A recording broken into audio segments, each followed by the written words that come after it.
Ça m'alerte sur le fait qu'il faut que je reste vigilante, que je me laisse pas bouffer justement, voilà, quand j'ai décrété que c'était du temps pour moi, c'est du temps pour moi. Et aussi de savoir dire non.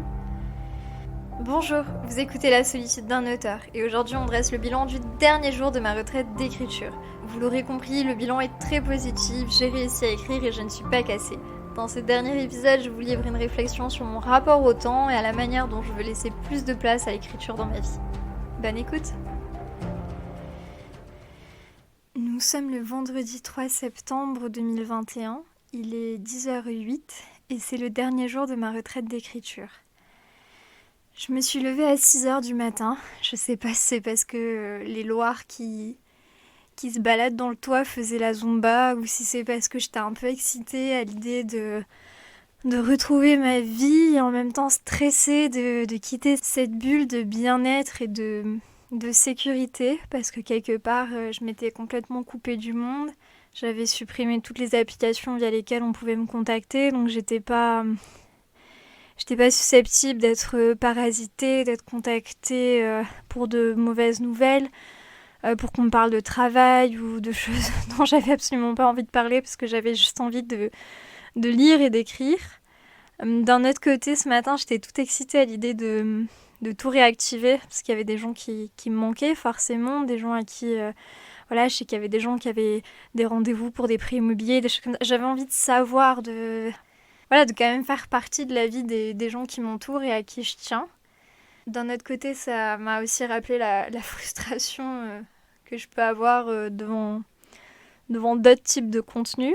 Et je pense que ça a été assez instructif sur le fait que voilà, j'étais quand même très contente de retrouver mon téléphone, mais si je suis capable de m'en passer pendant 5 jours, faut que j'apprenne à plus être dans cette logique d'immédiateté, de panique si je réponds pas tout de suite aux gens.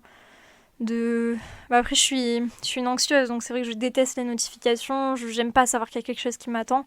J'aime bien faire tout de suite. Mais voilà, de juste lâcher prise et peut-être virer les notifications de plusieurs trucs ou garder que certaines personnes. Je sais pas ce qu'il est possible de faire, faudra que je regarde ça.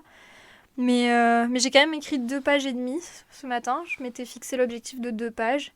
Là, j'ai passé les 61 pages en tout. Donc c'est chouette, les personnages principaux se sont rencontrés. Il y a le premier conflit qui a amorcé.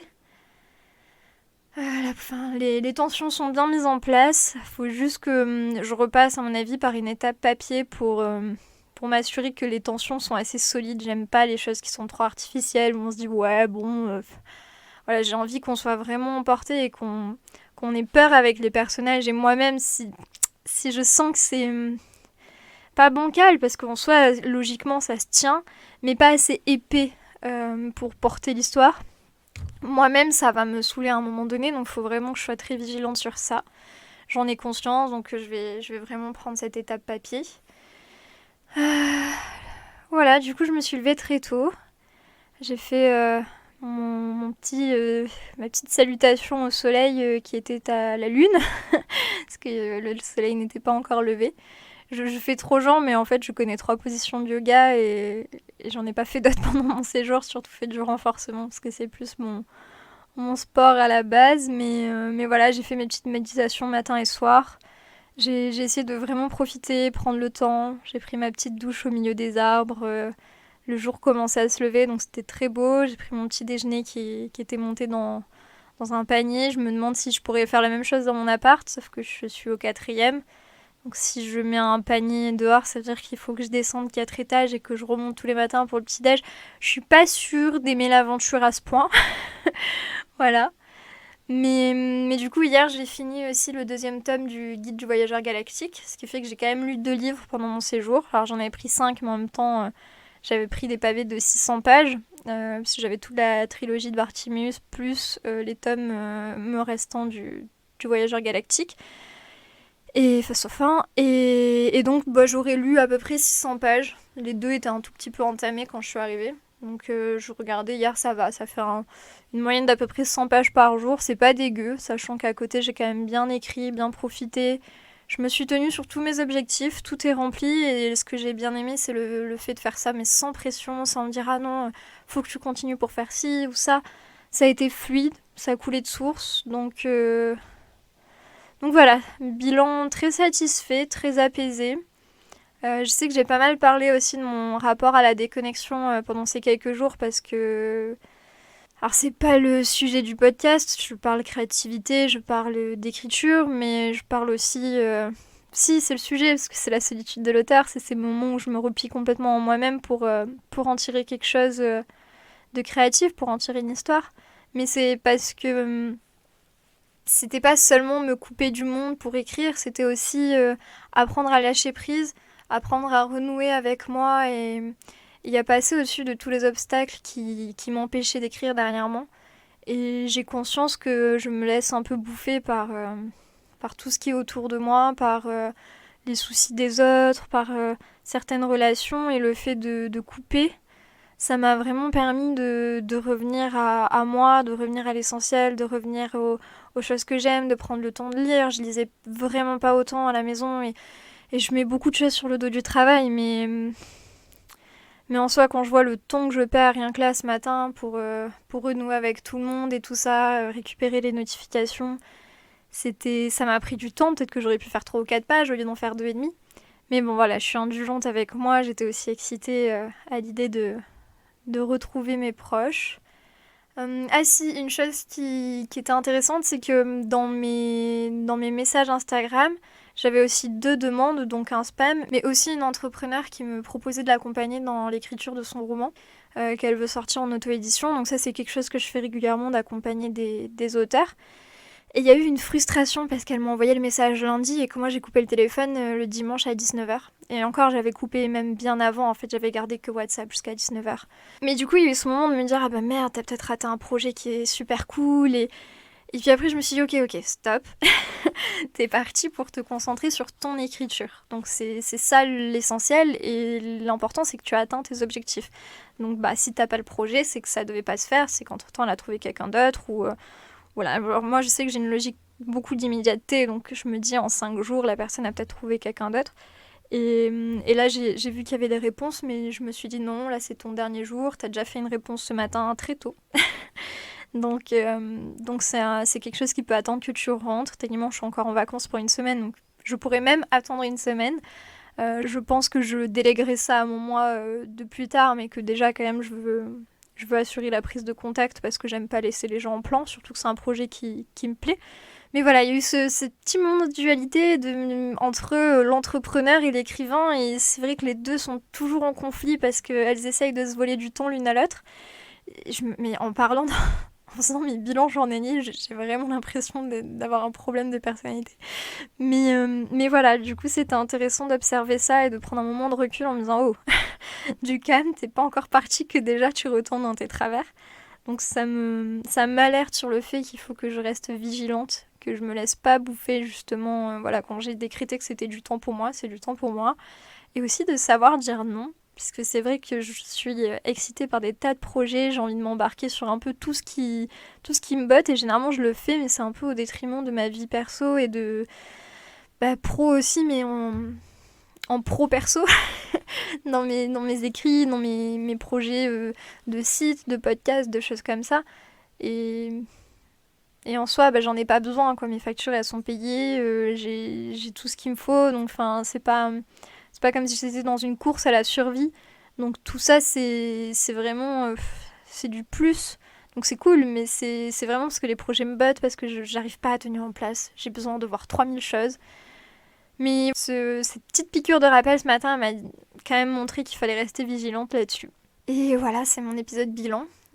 Je vais pas tarder à partir, même si j'ai le logement encore pour 2 heures. Je pense que je vais partir à la fin de cet épisode. J'ai hâte de récupérer mon chat. Mon chat me manque.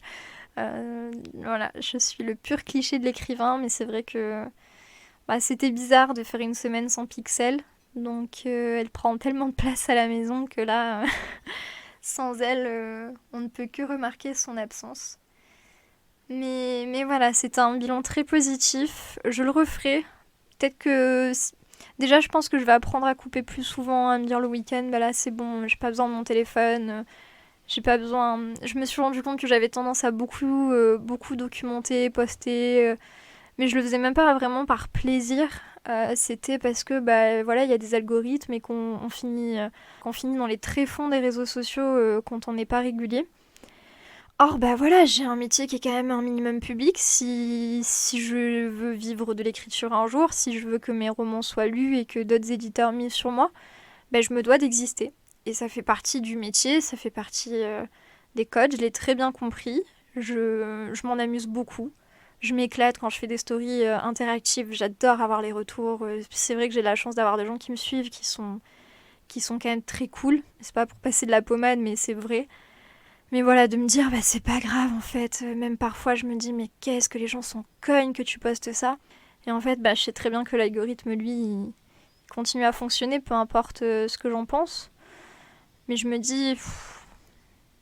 Alors ça me prend pas beaucoup de temps, hein, mais c'est vraiment par rapport à moi, à mes valeurs, et me dire, est-ce que t'as vraiment besoin de partager tel ou tel truc. Alors en plus, je partage toujours des choses qui sont quand même un peu distantes, qui sont pas trop moi, parce que j'ai vraiment besoin de mon jardin secret. Donc c'est toujours un calcul de donner l'impression de donner sans pour autant trop donner. Voilà. c'est bizarre, mais c'est un calcul qui est parfois un peu saoulant. Et là, je pense qu'en ce moment, ça n'a pas d'importance pour moi. J'ai juste envie de lâcher, de poster les trucs quand j'ai envie, de pas... Voilà, éteindre le téléphone de temps en temps. Vraiment Je pense que je vais même faire un planning en prévoyant les moments d'écriture. Alors je sais qu'il y a des gens qui disent ouais mais ça coupe la créativité et tout. Mais je pense que non, en fait juste avoir ces rendez-vous avec soi-même, c'est une discipline l'écriture, qu'on veuille ou non. Oui bien sûr qu'il y a des jours où ça marche moins bien que d'autres.